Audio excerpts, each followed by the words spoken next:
गांधी जी के निधन के बाद जब पूर्वी बंगाल में हिंदुओं पर और प्रतिक्रिया में पश्चिमी बंगाल में मुसलमानों पर अत्याचार हो रहे थे, सांप्रदायिकता अपना भयानक रूप फिर से अख्तियार कर रही थी, तो जवाहरलाल को लगा कि मुझे भी गांधी जी की तरह दिल्ली छोड़कर के वहीं चले जाना चाहिए और लोगों के बीच में काम करना चाहिए। उन्होंने अपनी इस इच्छा का इजहार पटेल को लिखी एक चिट्ठी में किया कि आप यहां देख ही लेंगे, पटेल उप प्रधानमंत्री थे, आप यहां देख ही लेंगे, मेरा मन नहीं मानता यहां दिल्ली में रहने को, मैं बंगाल जाना चाहता हूं, मैं इस्तीफा देना चाहता हूं प्रधानमंत्री पद से, मेरा मन नहीं मानता। सरदार पटेल ने वापस लिखा कि ऐसा कुछ नहीं है, आपके इस्तीफा देने का कोई सवाल ही नहीं है, आपकी जगह कोई और नहीं ले सकता, आपको जो कुछ करना है वो प्रधानमंत्री पद पर रहते हुए ही करना होगा। और जब नेहरू लियाकत पैक्ट हुआ उसके बाद सरदार पटेल ने कमेंट किया, और ये बहुत मार्मिक कमेंट है, कि हमारे नेता महात्मा गांधी ने तय किया था कि नेहरू हम सबका नेतृत्व करें, और इतिहास ने साबित कर दिया है कि महात्मा गांधी का फैसला एकदम सही था। नमस्कार, मैं कुलदीप भारद्वाज नमस्कार इंडिया की आज रात की इस चर्चा के अंदर आपका हार्दिक अभिनंदन करते हुए आपको याद दिलाना चाहूंगा कि आगामी 7 नवंबर से आप नमस्कार इंडिया को पाएंगे एक नए रूप और नए स्वरूप के अंदर। आपका प्यार पूर्ववत बना रहे, और आपका जो ट्विटर जो यूट्यूब हैंडल है, जो लोग यूट्यूब पर देखते हैं, ट्विटर हैंडल आदि हम आपको बताते रहे, लेकिन यूट्यूब हैंडल है उसका वही है कि @नमस्कार इंडिया, या आप कर सकते हैं www.youtube.com/नमस्कार इंडिया। नमस्कार में NAMASKAAR याद रखिएगा, india.com। अपना प्यार इसी प्रकार बनाए रखें। अब शुरुआत कार्यक्रम की एक दुखद खबर के साथ। पूर्व में दिल्ली के नई दिल्ली रेलवे स्टेशन के थाना अध्यक्ष रह चुके, वर्तमान में 18 मई 2022 से दिल्ली के सरिता विहार थाने का कार्यभार संभाल रहे, अर्थात वहां के SHO रहे रजनीश शर्मा जी का आज डेंगू के कारण असमय देहांत हो गया। उनको 28 अक्टूबर को दिल्ली के रोहिणी स्थित एक निजी अस्पताल के अंदर भर्ती कराया गया था डेंगू के कारण, लेकिन आज उन्होंने अपने प्राण त्याग दिए। वो एक जाबाज अधिकारी थे, सबके प्रिय अधिकारी रहे, उनका बर्ताव सबके साथ बहुत अच्छा रहा। आज उनकी आधिकारिक रूप से उनकी मौत की पुष्टि कर दी गई है। वैसे मैं आपको बताता चलूं कि दिल्ली में इस वक्त पिछले वर्ष के मुकाबले डेंगू के ज्यादा मामले आए हैं। इस वर्ष 30 अक्टूबर तक कुल 2175 मामले आ चुके हैं, यद्यपि डेंगू से मौत का यह पहला मामला आया दिल्ली के अंदर। अब बताया जा रहा है, जो आधिकारिक जानकारी आई है DCP ईशा पांडे के माध्यम से, वो है कि 26 अक्टूबर को डेंगू से पीड़ित हुए थे, 28 अक्टूबर को उनको दिल्ली के रोहिणी के एक निजी अस्पताल के अंदर भर्ती कराया गया था। उन्होंने वर्ष 2013 में असाधारण कार्य के लिए पुरस्कार से सम्मानित भी किया गया था रजनीश शर्मा जी को। नमस्कार इंडिया दिवंगत रजनीश शर्मा जी को अपने श्रद्धा सुमन अर्पित करते, ईश्वर उनकी आत्मा को शांति दे। अब उससे आगे आपको मालूम ही है मोरबी का कांड, मोरबी का जो झूले वाला पुल था, उसके अंदर जो वो पुल टूटा, और पुल टूटने के बाद 400 के लगभग लोग उसके अंदर नदी के अंदर डूबे। कुछ को बचाया गया, लेकिन लगभग 150 लोग उसके शिकार हो गए। अब समझ ये नहीं आता कि अभी उसकी कैसे उसको खोल दिया गया। अब कहा जा रहा है कि उसको भी मेंटेनेंस सर्टिफिकेट भी नहीं दिया गया था। जो खबर आ रही है मोरबी के municipal chief officer Sandeep Singh झाला के माध्यम से, उन्होंने कहा कि हमारी अनुमति के बिना पुल खोला गया। अब सवाल ये उठता है कि फिर 4 दिन में 12,000 लोगों ने इस सस्पेंशन ब्रिज की जो विजिट की थी, तो उस समय ये जो म्यूनिसिपल के चीफ कमिश्नर साहब है, ये क्या, या चीफ ऑफिसर साहब है, जो भी कोई है मुख्य अधिकारी, ये लोग क्या आंख पर पट्टी बांधे बैठे हुए थे? ऐसे अफसरों के विरुद्ध तो सख्त से सख्त कार्यवाही होनी चाहिए। लेकिन एक प्रश्न और भी उठता है, अभी जो जांचें आ रही हैं उसके अंदर निकल कर जांच, उसके अंदर आ रहा है कि वो उसके अंदर जो रोप लगे हुए थे, जो लोहे वाले थे, उनकी क्लिपिंग ही पुरानी थी, जंग खाई थी, टूटी पड़ी थी, क्लिपिंग कहीं थी, और पुराने माल का ही इस्तेमाल कर दिया गया था। खैर, कुल मिलाकर जो भी हो, ये जो लालच का, ये जो भ्रष्टाचार की भेंट 150 परिवार चढ़ गए। अब खाना पूर्ति के लिए कोई मजदूर टाइप के लोगों को उसके अंदर गिरफ्तार कर लिया गया है। उससे आगे किसी भी, लेकिन अभी बड़ी हस्ती के ऊपर हाथ नहीं डाला गया है। अब क्या कहेंगे ऐसे में। लेकिन जो उसके बाद भी चर्चा का विषय बना हुआ है, वो चर्चा का विषय है कि प्रधानमंत्री नरेंद्र मोदी जी गुजरात में गए। गुजरात में उन्होंने केवड़िया के अंदर वहां पर सरदार पटेल को अपनी पुष्पांजलि, अपनी भावांजलि अर्पित की। और आप समझ सकते हैं वो पूरा एक इवेंट होता है जिस प्रकार से। चलिए, जो पूर्व के कार्यक्रम थे वो तो उन्होंने किया, कोई बात नहीं, लेकिन वहीं पर गुजरात के अंदर भी उन्होंने फिर एक परेड को भी जो है वो उसकी सलामी ली। और उसके बाद जो भाषण हैट लगा कर दिया। मैं एकता नगर में हूं, पर मेरा मन मोरबी के पीड़ितों से जुड़ा हुआ है।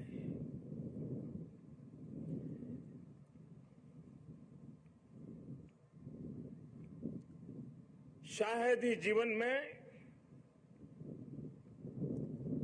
बहुत कम ऐसी पीड़ा मैंने अनुभव की होगी। एक तरफ दर्द से भरा पीड़ित दिल है और दूसरी तरफ कर्म और कर्तव्य का पथ है। कुछ लोग प्रश्न कर रहे हैं कि क्या हैट लगाना आवश्यक था। हालांकि बहुत से लोग कह सकते हैं भाई उसमें क्या हुआ। और जो उन्होंने भाषण दिया शुरू के अंदर, जो अपनी संवेदनाएं व्यक्त की, वहां तक तो ठीक था, लेकिन क्या आगे जितना लंबा भाषण उन्होंने दिया, क्या वो देना उचित था। गौर कीजिएगा, पश्चिम बंगाल के चुनाव आपको याद है जो अभी हुए थे पिछले वर्ष 2021 में, जब लोग कोविड से मर रहे थे, त्राही त्राही मच रही थी, विपक्ष ने अपनी रैलियां, कांग्रेस और बाकी लोगों ने अपनी रैलियां रद्द कर दी थी, लेकिन नरेंद्र मोदी जी वहां पर भीड़ को देखकर आनंदित हो रहे थे। याद है ना उनका वो वाला भाषण आपको? अभी भी कांग्रेस ने अपने चुनाव प्रचार जो है वो रोक दिया, लेकिन प्रधानमंत्री जी ने अपनी घोषणा या अपना दौरा, और एक तरीके से कहा जाए चुनावी दौरा, बेशक से चुनाव आयोग ने अभी तक चुनाव गुजरात के अंदर घोषित नहीं किया है, क्योंकि प्रधानमंत्री जी को बहुत सारी घोषणाएं करनी है, लेकिन क्या रोका नहीं जा सकता? लेकिन नहीं, इवेंट मैनेजमेंट किसी भी तरीके से पीछे नहीं किया जा सकता साहब। चलिए, जो भी है, बाकी भक्तों के अपने तर्क हैं और विपक्षियों के अपने तर्क हैं। गौर कीजिएगा, 2016 में पश्चिम बंगाल के अंदर भी जब एक चुनाव का दौर था, उस समय 2016 की बात अब मैं कर रहा हूं, वहां पर भी एक पुल गिरा था। बेशक उसके अंदर जो मौतें थी वो इस बार के मुकाबले कम थी, लेकिन बावजूद उसकी याद है आपको प्रधानमंत्री जी का भाषण, वहां पर एक्ट ऑफ गॉड या एक्ट ऑफ फ्रॉड। ब्रिज टूट गया, ये एक्ट ऑफ गॉड नहीं, ये तो एक्ट ऑफ फ्रॉड है, फ्रॉड। एक्ट ऑफ फ्रॉड का परिणाम है।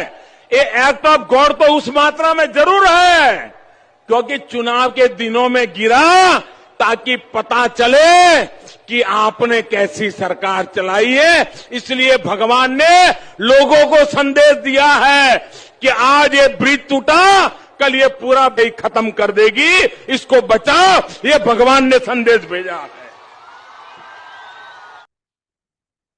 क्या कहेंगे इस गुजरात के हादसे को? इसको एक्ट ऑफ गॉड कहें या एक्ट ऑफ फ्रॉड कहें? लेकिन सवाल यह है कि जिसके परिवार से जाने वाले लोग थे वो तो गए। आप कितनी ही राजनीति करते रहिए, आप बेशक अपनी आंखों के ऊपर बेशर्मी की पट्टी लपेट कर बकवासबाजी करते रहिए। और बड़ा दुख का विषय है, अनेकों भारतीय जनता पार्टी के लोगों ने, विशेष रूप से जो डिजिटल प्लेटफॉर्म पर उपलब्ध है, उन्होंने एक पुराना वीडियो इसी प्रकार का, इसी पुल का एक वीडियो चला है। और मैं बता दूं कि वो वाला वीडियो जिसमें वो झूले को हिलता दिखा रहे हैं, लोग घूम रहे हैं, झूल रहे हैं, झुला रहे हैं, आदि आदि जो कुछ भी है, एक वीलॉगर ने भी अपना डाला हुआ वही ला रहा है, वो 1 वर्ष से है वहां पर, उसका और इसका कुछ नहीं, और कई चैनल्स ने उसको चलाया, और शायद एनडीटीवी तक ने चला दिया, यद्यपि बाद में उन्होंने हटा लिया था, जो जानकारी हमें मिली है हमें। लेकिन फिर वही बात, एक महिला का वीडियो आ रहा, रोते बिलखते, कई बार इतने मार्मिक दृश्य होते हैं कि उनको दिखा भी नहीं पाते हैं। गर्भवती महिला है, उसका पति मर गया, उसका बेटा मर गया, उसका बच्चा, परिवार चला गया, क्या कहेंगे। ये लोग अपने सस्ते लालच के चक्कर में, अपने कच्चे लालच के अंदर, अपनी कच्ची कमाइयों के अंदर कुछ की कुछ हरकतें करते थे। और देखिए, हिंदुस्तान में बड़ी दिक्कत है, आप कहीं भी देख लीजिएगा, वो 2-4 दिन तो रोना पीटना होता है, कहीं पर भी बड़े सारे शासन प्रशासन अलर्ट हो जाएंगे, वो लोग गिरफ्तार किए जाएंगे, सख्ताई होगी, चेकिंग होगी, आदि आदि, और उसके बाद वही डाक के दिन पर। खैर, इसी को लेकर मोरबी के पुल हादसे को लेकर जो पवन खेड़ा है कांग्रेस के नेता, उन्होंने प्रश्न किए सत्ता पक्ष से, सुने। कल रात गुजरात की मोरबी में जो नदी पर पुल गिरा, 200 के लगभग लाशें बरामद हो चुकी। किस मंत्री ने, किस अधिकारी ने एक ऐसी कंपनी को ये काम दिया, पुल की मेंटेनेंस का, 100 साल पुराना पुल, उसके रखरखाव और उसके संचालन का काम एक ऐसी कंपनी को दिया जो बिजली के बल्ब बनाती है, जो दीवार घड़ी बनाती है और जो मच्छर मारने का रैकेट बनाती है, जिसका कोई अनुभव नहीं। उस कंपनी को आपने ये काम दिया। क्या इस पुल का फिटनेस सर्टिफिकेट था? क्या ऑडिट रिपोर्ट थी? क्या उसकी लोड बेयरिंग कैपेसिटी, कितना वजन वो पुल ले सकता है, ये कोई सरकार ने कोई असेस किया या नहीं किया? 100 लोग जिस पुल पर चढ़ सकते हो, उस पर 500 लोग अगर चले जाएं और कोई रोकने वाला नहीं हो, क्योंकि टिकट के 12 रुपए और 17 रुपए, तो एक निजी कंपनी जिसको कमाना था, उसने भीड़ वहां इकट्ठी कर दी। और चुनाव का दबाव है, आप जल्दबाजी में हर प्रोजेक्ट को शुरू करना चाहते हैं, तो आपने ये भी नहीं देखा कि क्या उस पुल पे सुरक्षित रूप से लोग जा सकते हैं, आ जा सकते हैं, और आपने पुल खोल दिया। इसकी जिम्मेदारी सीधे सीधे मुख्यमंत्री की है। मुख्यमंत्री का हम इस्तीफा मांगते हैं और हम मांग करते हैं कि एक सेवानिवृत्त सुप्रीम कोर्ट के जज की अध्यक्षता में समयबद्ध निष्पक्ष जांच की जाए। चलिए, नमस्कार इंडिया एक बार फिर से मोरबी के समस्त शोक संतप्त परिवारों के प्रति अपनी संवेदनाएं व्यक्त करता है और परमपिता परमात्मा से प्रार्थना करता है कि जो भी लोग इस त्रासदी की बलि चढ़े हैं, उनको अपने चरणों में स्थान दे और उनके परिवारों को इस असीम दुख को सहन करने की क्षमता प्रदान करे। अब थोड़ा सा आगे, आपको मालूम है भारत जोड़ो यात्रा, राहुल गांधी की भारत जोड़ो यात्रा। मैं सबसे पहले, अभी जो हमने आपको दिखाया था, प्रधानमंत्री जी ने जो एक्ट ऑफ गॉड या एक्ट ऑफ फ्रॉड की चर्चा की थी बंगाल के अंदर 2016 के अंदर, और अभी भी जो उन्होंने भाषण दिया है, हालांकि ठीक है, यहाँ तो उन्होंने शोक संवेदनाएं व्यक्त की हैं, हालांकि वो अपने बेहतर होता कि या तो भाषण देते नहीं, और देते तो शुरुआत में शोक संवेदनाएं व्यक्त करके और उसको बंद कर देते। खैर, लेकिन नरेंद्र मोदी जी हैं, ऐसा हो नहीं सकता। लेकिन राहुल गांधी ने इसमें क्या कहा, सुन लें। I don't want to politicize this incident. People have died here. It is disrespectful for them to politicize this incident, so I'm not going to do it. कहता ना, कौन कहता है कि आसमां में सुराग नहीं हो सकता? एक पत्थर जरा तबीयत से उछालो तो यार। कौन कहता कि विपक्ष नहीं है? विपक्ष है, लेकिन बदकिस्मती से हमारा जो मेन स्ट्रीम का मीडिया है, वो विपक्ष को कहीं दिखा नहीं रहा है। आप एक बार देखें तो सही, और हमने पहले भी कई बार दिखाया है कि जिस प्रकार राहुल गांधी की भारत जोड़ो यात्रा के अंदर भीड़ उमड़ रही है, जिस प्रकार लोगों का, बच्चों का, बड़ों का, बूढ़ों का जोश देखते बनता है, बेशक उसको ना अखबारों में जगह है, ना मेन स्ट्रीम इलेक्ट्रॉनिक मीडिया के अंदर जगह है। शायद उनके ऊपर कुछ दबाव होगा या कोई निर्देश होंगे, लेकिन चलिए, हम अपना कर्तव्य अवश्य निभाएंगे। नमस्कार इंडिया शुरू से कहता है कि ना हम दुश्मन हैं सरकार के और ना पैरोकार गुनहगार के। दिखाना हमारा कर्तव्य। देखिए, किस प्रकार भीड़ उमड़ती है। और देखिए उसके अलावा राहुल गांधी ने दौड़ लगाई, आप देखिए बच्चे कैसे भागे उनके साथ में, राहुल गांधी के साथ। राहुल गांधी बीच बीच में इस प्रकार की चीजें करते रहे, कहीं दौड़ने लगेंगे, कहीं किसी से गले मिलेंगे, कहीं कुछ किएंगे, वो इंदिरा गांधी वाली आदत पुरानी।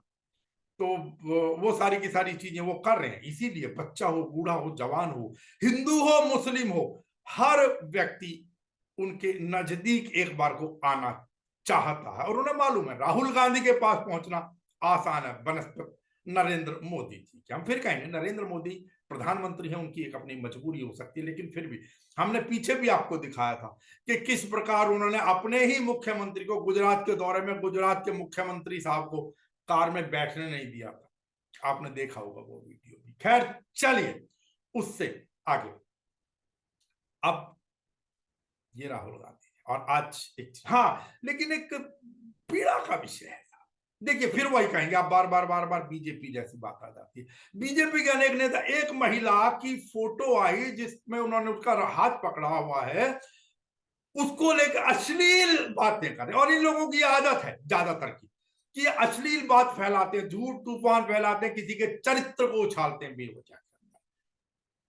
अरे उन्होंने हाथ पकड़ा, हालांकि उस महिला का खुद ट्वीट सामने आया, उसने कहा मैं गिरने लगी थी तब उन्होंने हाथ पकड़ा। और जबकि सबसे बड़ी बात है कि जब उस महिला ने कोई आपत्ति दर्ज नहीं की, उनको कोई आपत्ति नहीं, और हाथ पकड़ना बड़ा कॉमन बात है, आपस में भाई बहन यार दोस्त रिश्तेदार सब हाथ पकड़ते हैं। और उसके अंदर दूसरी बात है फिर, या तो आपत्ति उस महिला को उसने स्पष्ट कह दिया, तो पता नहीं वो गाना ना कि तुझको मिर्ची लगे तो मैं क्या करूं, तो आजकल ऐसा ही कुछ हो रहा है मुझे लगता है। खैर आज की भारत जोड़ो यात्रा के अंदर फिल्म अभिनेत्री पूजा भट्ट भी सम्मिलित हुई राहुल गांधी के साथ। देखिए हमारा, आप बताइए ना, आप न्यूज चैनल किस लिए होते हैं? न्यूज चैनल खाली किसी की चरण चाटुकारिता करने के लिए नहीं होते, खाली चमचागिरी के लिए नहीं होते, खाली एक पक्ष के लिए नहीं होते, और अपने आप को जजमेंट पास कर देने के लिए नहीं होते। न्यूज चैनल का काम है कि चीजों को सामने लाकर जनता तक पहुंचाना, उन्हें उचित मंच प्रदान करना, वहां पर प्रस्तुत करना, और बायस्ड हुए बिना, पूर्वाग्रह से ग्रस्त हुए बिना। बाकी हम पहले से कहते आए हैं कि वो पत्रकार नहीं जो सरकार की आंखों में आंखें डालकर प्रश्न ना पूछ सके। आजकल क्योंकि कहा जाता है कि जमाना, वो कहते हैं कि आपको क्या मालूम साहब कि उनकी अपनी मजबूरियां हैं। ईडी, सीबीआई आदि आदि दुनिया भर के डिपार्टमेंट, बहुत सारी चीजें हैं। हो सकता है उनकी अपनी मजबूरियां हो, उनकी अपनी समस्याएं हो, हम उसके बारे में कुछ नहीं कहेंगे। खैर चलते चलते एक जानकारी आपको और देते चलेंगे। अखिल भारतीय ब्राह्मण महासभा की पश्चिमी उत्तर प्रदेश इकाई के पुनर्गठन की जानकारी हमारे पास तक भेजी गई है।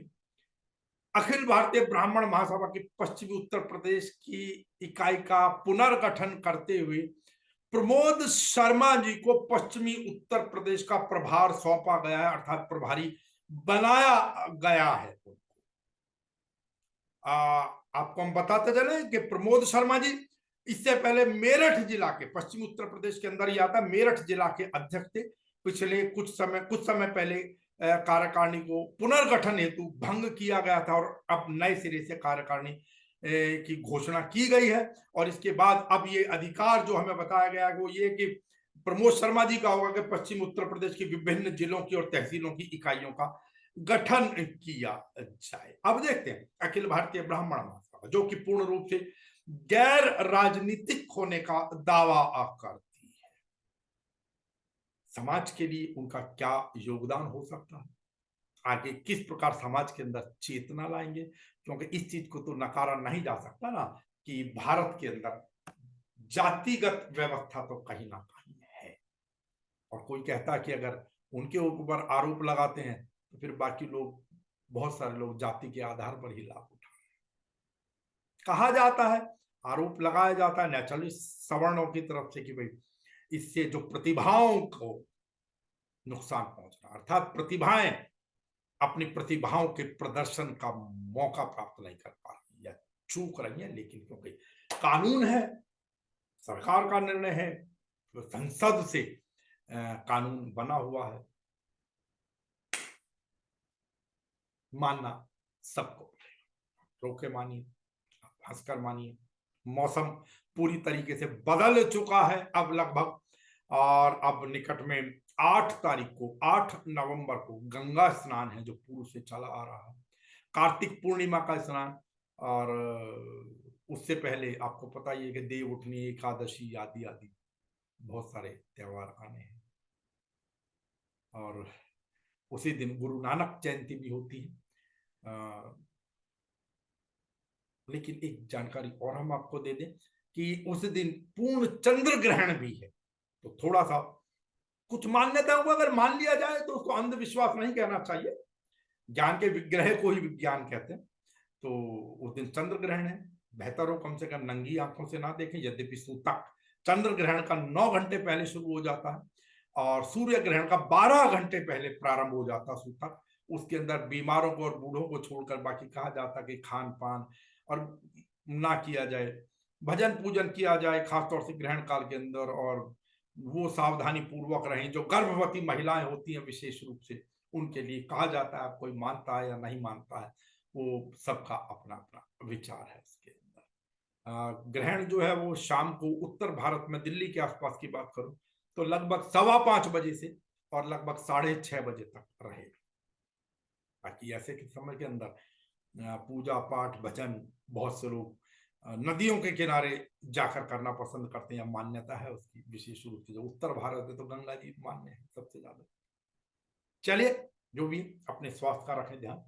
त्योहार अब देव उठनी एकादशी की भी हमारी ओर से बहुत बहुत शुभकामनाएं, मंगल कामनाएं, और उसके बाद गंगा स्नान की भी अग्रिम रूप से शुभकामनाएं। हम फिर से याद दिला दें कि 7 नवंबर से नमस्कार इंडिया आपकी स्क्रीन पर नए रूप और नए स्वरूप के अंदर। रखें अपने स्वास्थ्य का ध्यान और करें स्वीकार नमस्कार इंडिया का